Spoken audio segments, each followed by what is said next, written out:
শুভ সকাল বন্ধুরা, এখন বাজে 9:48। তো আমরা ব্রেকফাস্ট নিয়ে নিয়েছি, যে ছেলেকে খেতে দিয়ে দিয়েছি, আমিও নিয়ে নিয়েছি মুড়ি, চপ, লঙ্কা ভাজা আর ছেলেকে পুরি। জয় শ্রী শম্ভু, নমস্কার। আপনারা সবাই কেমন আছেন? আশা করছি সবাই খুব ভালো আছেন। আমার আজকের এই নতুন ভিডিওতে আপনাদের সবাইকে স্বাগত জানাই। তো আমার পুজো কমপ্লিট হলো, এখন আমি দেখি কি করি। রান্না টান্নাই করতে হবে।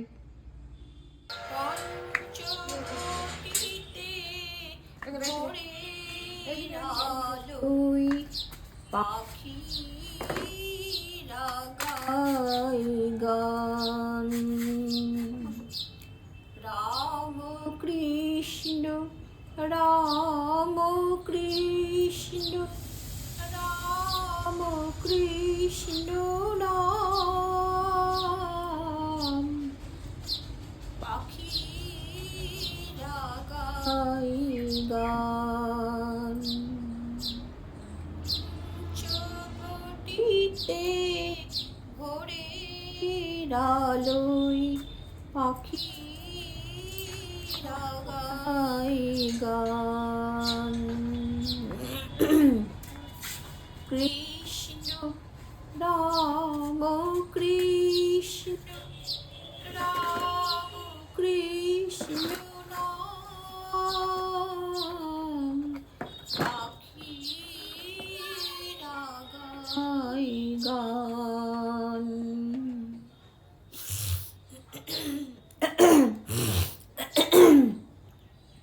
প্রভাত রবির কিরণে যেমন অন্ধকারের ক্ষয়, শ্রীরাম কৃষ্ণ স্মরণে মননে প্রাণের মুক্তি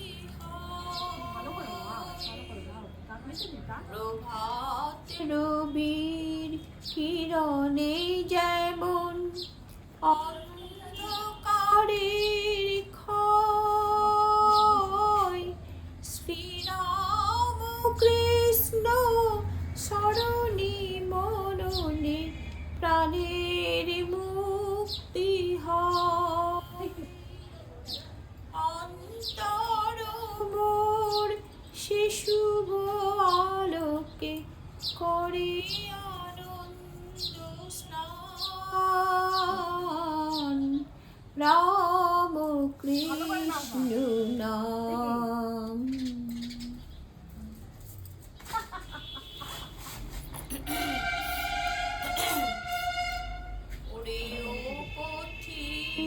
তীর্থ যাত্রী কোথা খুঁজিছ দেবতারে, চোখ মেলে দেখ দক্ষিণেশ্বরে ভবতারিণীর দ্বারে। ওরে ও পথিক তীর্থ যাত্রী কোথা খুঁজিস দেবতারে,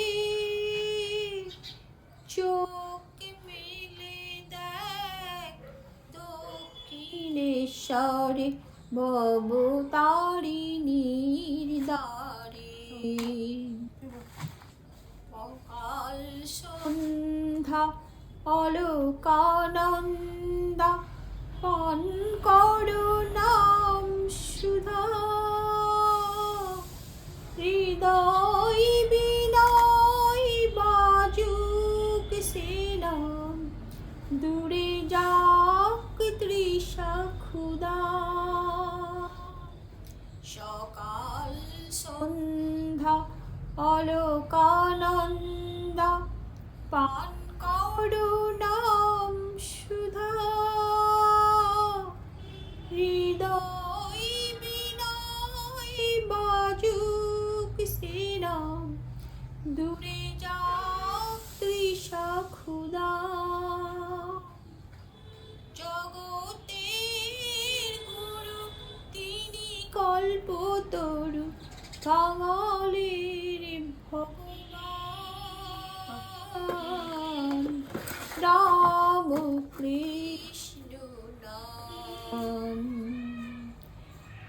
পঞ্চবটিতে ভোরের আলোয় পাখিরা গায় গান। আজকে আমি একটা গল্প শোনাচ্ছি আমার কাজের মাধ্যম দিয়ে। প্রথমে আমি একটা মোটাকে পরিষ্কার করতে করতে এই রামকৃষ্ণরই একটা প্রার্থনা আমি শোনালাম। তো তারপরেই আমি গল্পটা বলছি গানের শেষে। তো আজকে আমি গল্পটা বলবো তন্ত্র সাধনায় শ্রীরামকৃষ্ণ।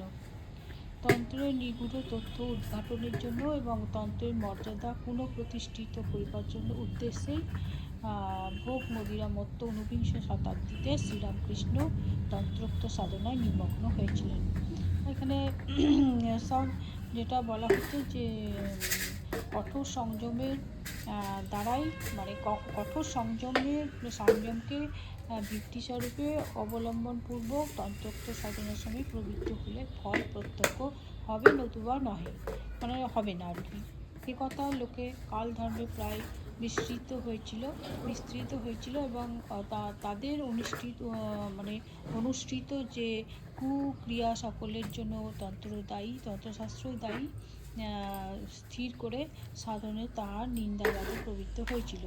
অতএব রমণীমাত্রে মাতৃভাবে পূর্ণ হৃদয় ঠাকুরের এই সকল অনুষ্ঠানের সাফল্য দেখে যথার্থ সাধককুল কোন লক্ষ্যে চলতে হবে তার নির্দেশ লাভপূর্বক যেমন উপকৃত হয়েছে, তন্ত্রশাস্ত্রের প্রামাণ্যও তেমনি সুপ্রতিষ্ঠিত হয়ে ওই শাস্ত্র মহামানিত হয়েছে। ঠাকুরের ন্যায় উত্তমাধিকারীকে শিক্ষাদানের অবসর পেয়ে ব্রাহ্মণীর হৃদয় আনন্দে পূর্ণ হয়ে উঠল। কিন্তু কেবলমাত্র ব্রাহ্মণীর আগ্রহ উত্তেজনা তাকে ওই বিষয়ে মানে তন্ত্র সাধনায় নিযুক্ত করেনি। সাধন প্রসূত প্রভাবে তিনি এখন কানে কানে বুঝতে পারছেন যে শাস্ত্রীয় প্রণালী অবলম্বনে শ্রী শ্রী জগন্মাতাকে প্রত্যক্ষ করবার অবসর উপস্থিত হয়েছে। শ্রী শ্রী জগন্মাতার ইঙ্গিতে ঠাকুর এখন সর্বস্ব ভুলে সাধনায় মগ্ন হলেন এবং প্রজ্ঞাসম্পন্না কর্মকুশলা ব্রাহ্মণী তান্ত্রিক ক্রিয়াোপযোগী পদার্থ সকল সংগ্রহপূর্বক প্রয়োগ সম্বন্ধে উপদেশ প্রদান করে তাকে সাহায্য করতে লাগলেন। তো অশেষ এই মনুষ্য প্রভৃতি পঞ্চপ্রাণীর মানে শিবা, সর্প, সাম্য, বিশ্ব, মনুষ্য, মস্তক, কঙ্কাল, গঙ্গাহীন প্রদেশ থেকে সযত্নে সমাহিত হয়ে ঠাকুরবাড়ির যে উদ্যান উত্তর সীমান্তে অবস্থিত, সেখানে বিল্বতরুমূলে এবং ঠাকুরের স্বহস্ত প্রথিত পঞ্চবটী তলে সাধনানুকূল দুটি বেদিকা তৈরি হলো এবং প্রয়োজন মতো ওই মুন্ডাসনদ্বয়ের কি বলবো ওর উপরে বসে আর কি জপ, তারপরে ধ্যান, ঠাকুরের কাল কাটতে লাগলো। ঠাকুর বলতেন, এই কালে দর্শনের পর দর্শন, অনুভবের পর অনুভব, অদ্ভুত সব কতই যে প্রত্যক্ষ করেছি তারই অত্যানা। বিষ্ণুক্রান্তায় প্রচলিত 64খানা তন্ত্র আছে। 64খানা তন্ত্রে যত কিছু সাধনার কথা আছে সকলগুলি ব্রাহ্মণী একে একে অনুষ্ঠান করিয়েছিলেন আর কি শ্রীরামকৃষ্ণকে। কঠিন সাধন যা করতে গিয়েও অধিকাংশ সাধক পথভ্রষ্ট হয়, শ্রী শ্রী জগদম্বার কৃপায় সে সকলে উত্তীর্ণ হয়েছে শ্রীরামকৃষ্ণ। ঠাকুর আরও বলিতেন, সাধন সকলের কোনোটিতে আবার সাফল্য লাভ করতে তার অনেকের সময় লাগে বা পারেই না, পথভ্রষ্ট হয়ে যায়, কিন্তু শ্রীরামকৃষ্ণ মাত্র 3 দিনের মধ্যেই হয়ে যায়, মানে তার বেশি সময় তার লাগেনি। তন্ত্রোক্ত সাধনাকাল থেকে ঠাকুরের যে পুরো চক্রগুলো একদম হয়ে গেছিলো। তো অবস্থা মানে কী বলবো, এটা বালকগত অবস্থায় আর কি সুপ্রতিষ্ঠিত করিয়া দিয়েছিল। এই কালের শেষ ভাগ থেকে একদম পরিহিত বস্ত্র যে যজ্ঞসূত্রাদি চেষ্টা করলেও অঙ্গে ধারণ করে রাখতে পারতেন না। একদম শরীর বোধ থাকায় যে তার তা মানে কি বলবো এটাকে, ওই যে কাপড় টাপড় মানুষ পরে থাকে সেগুলো তিনি ধারণ করতেই পারতেন না, আর কি ধারণ করে থাকতে পারতেন না। তো ওই সকল সাধন শেষে তার সকল পদার্থে অদ্বৈত বুদ্ধি এত মানে বৃদ্ধিপ্রাপ্ত হয়েছিল যে বাল্যবধি তিনি যাহাকে হেই নগণ্য বা বাল্যকালের যে যাহাকে হেই নগণ্য বস্তু বলে পরিগণনা করতেন তাহাকে মহাপবিত্র বস্তু সকলের সহিত তুল্য দেখিতেন। আর বলতেন তুলসী ও সজিনা গাছের পাতা সমভাবে পবিত্র বোধ মনে হতো আর কি। তন্ত্র সাধন প্রভাবে দিব্য শক্তি লাভ করে ঠাকুরের অন্য এক বিষয় উপলব্ধি হয়েছিল, সেটা হচ্ছে শ্রী শ্রী জগদম্বার প্রসাদে তিনি জানতে পেরেছিলেন উত্তরকালে বহু ব্যক্তি তার নিকটে ধর্মলাভের জন্য উপস্থিত হবেন এবং কৃতার্থ হবেন। পরম অনুগত শ্রীযুত মথুর ও হৃদয় প্রমুখকে তিনি ওই উপলব্ধির কথা বলেছিলেন আর কি। মথুর তাতে বলেছিলেন যে বেশ তো বাবা, সকলে মিলিয়া তোমাকে নিয়ে সবাই আনন্দ করব। তো এটাই বলেছিল শ্রীরামকৃষ্ণকে। তো এই হচ্ছে আমার আজকের গল্প। তো গল্পটা শেষ হলো। এখন আমি দেখি দুপুর হয়ে গেছে, এবার ভাতের সময় হয়ে গেছে, তো ভাত দেবো।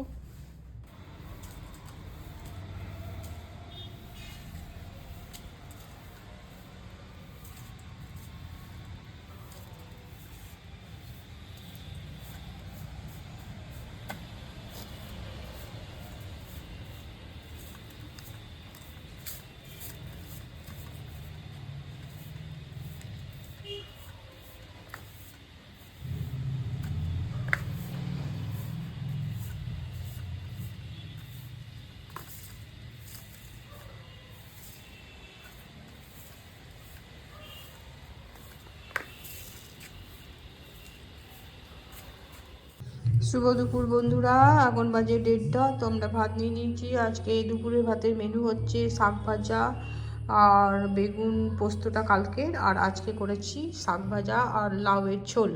তো লাউটা আমি কিভাবে করেছি, লাউটাকে যেরকম খাসির মাংস রান্না করে সব রকম মশলা মেখে একদম চাপিয়ে দিয়েছি। সর্ষের তেল মেখে, মশলা মেখে সব কিছু। সর্ষের তেলটা আমি একটু গরম করে নিয়ে ঠান্ডা করে তারপর মেখেছি, কারণ সর্ষের তেলের গন্ধটা যেতে চায় না। তো এই হচ্ছে আমার আজকের মেনু। তো আমিও নিয়ে নিয়েছি তাই। তো সবাইকে শুভ দুপুর জানাচ্ছি। আপনারাও খান, আমরাও খাই। আমার মোটা খেয়ে নিয়েছে।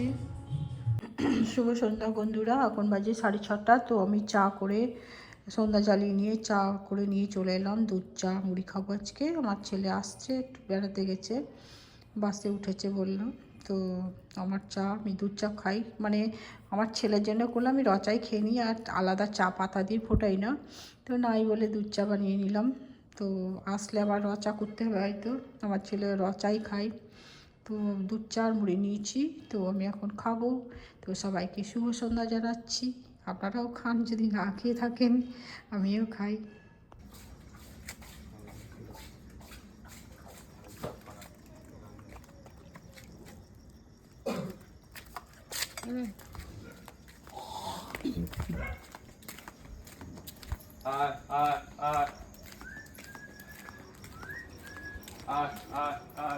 ওটা সব রেডি আছে। হ্যাঁ, এই দেখো খেয়ে চলে এলো। এই যা যা, আবার আই খেলি তো তুই, দেখেছিস মারপিট করবে। আই মারবো, আই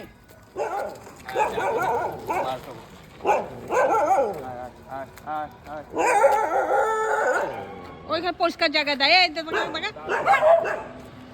এই সরাই গাড়ি আসছে, পালে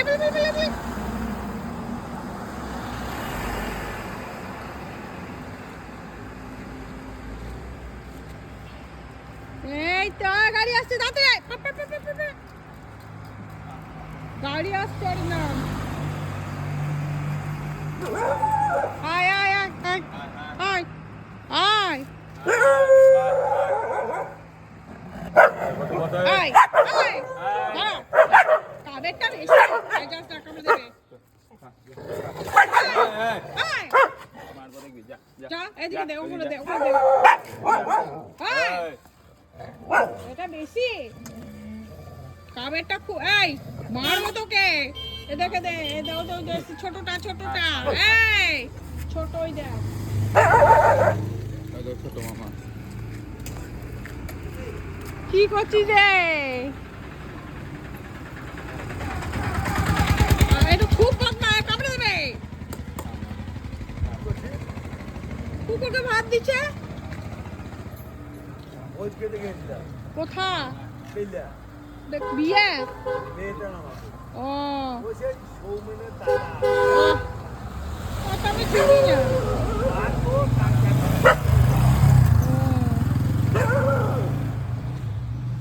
হয়ে গেল আমাদের খাবার দেওয়া কুকুরকে মারবে তো দে ওই দেখ পুচকিটা এসে জানি না আমার পুচকিটা দে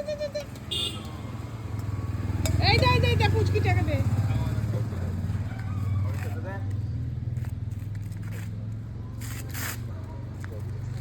ওই দেখ পুচকিটা এলো ও খেয়েছে পালিয়ে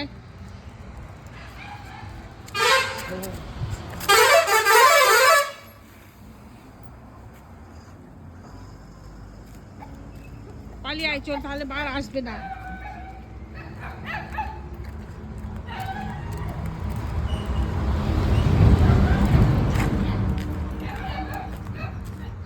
আর যাস না ওইদিকে বাস আসছে সব পুচকি গুলো চলে আসবে